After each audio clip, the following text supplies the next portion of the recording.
Let's talk about what are called Maclaurin polynomials. M-A-C-L-A-U-R-I-N polynomials. Maclaurin polynomials are related to Taylor polynomials, except that they are always centered at 0. That's the difference between Taylor and Maclaurin. So anytime somebody asks you for a Maclaurin polynomial, that means that C equals 0 if you're talking about C as the center. So the Maclaurin polynomial style goes like this.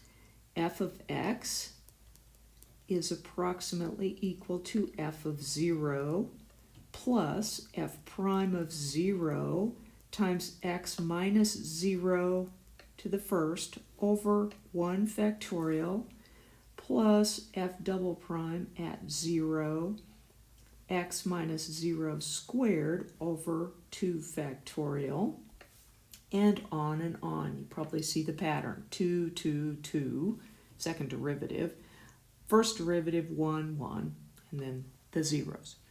So let's try this with a function that we're pretty familiar with. Let's do the Maclaurin polynomial for cosine. So let's say that f of x is equal to the cosine of x. Now I'm going to need the first derivative, I'm going to need the second derivative, and so forth. Let's do the third degree polynomial, okay? Now this is not going to be all that exciting. Saying third degree sounds kind of big. It's really a lot smaller than it seems. So here's what we're going to do. We're going to find f of 0. So f of 0 is equal to the cosine of 0, which is equal to 1. So that's a number we need. The first derivative is minus the sine of x.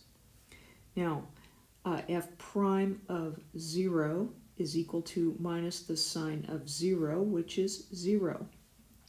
Then we've got f double prime of x, which is equal to minus the cosine of x, which is f prime of 0 is minus the cosine of 0, which is minus 1.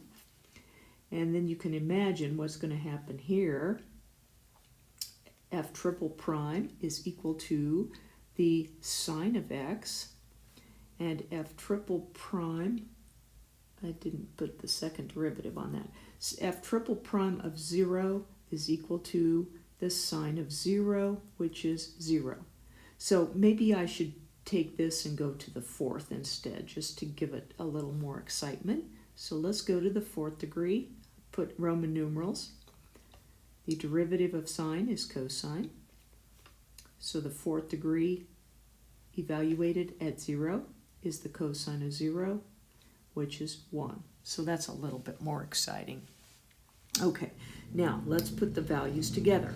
So what we've got is that the sine of x, our function is not the sine of x, cosine of x, is approximately equal to f of 0. F of 0 is 1.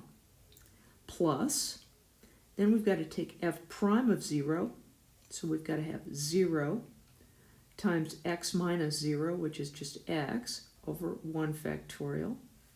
Then we've got to have f double prime of 0, which is minus 1, x squared over 2 factorial.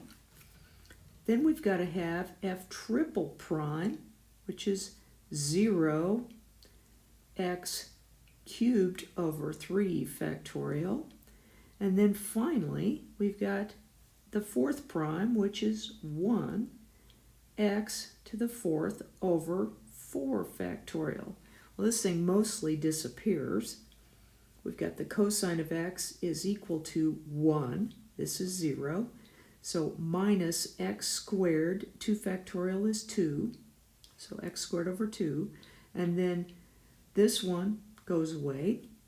Here we've got plus x to the fourth over 4 factorial. 4 factorial is 4 times 3, which is 12, times 2, which is 24. times 1. Now, if you wanted to, you could probably guess which one would happen next.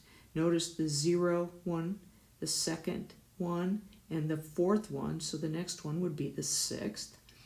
And you might also notice that they kind of oscillate in terms of pluses and minuses. So the next one, if we wanted to guess what it's going to be, and it's accurate, is that it would be minus x to the 6th over 6 factorial, and plus x to the 8th over 8 factorial, and so forth. So what you might want to do is you might want to get your graphing calculator, and you might want to graph cosine of x, and then graph this polynomial, and near 0, which is where the center is, these two will be very, very closely related.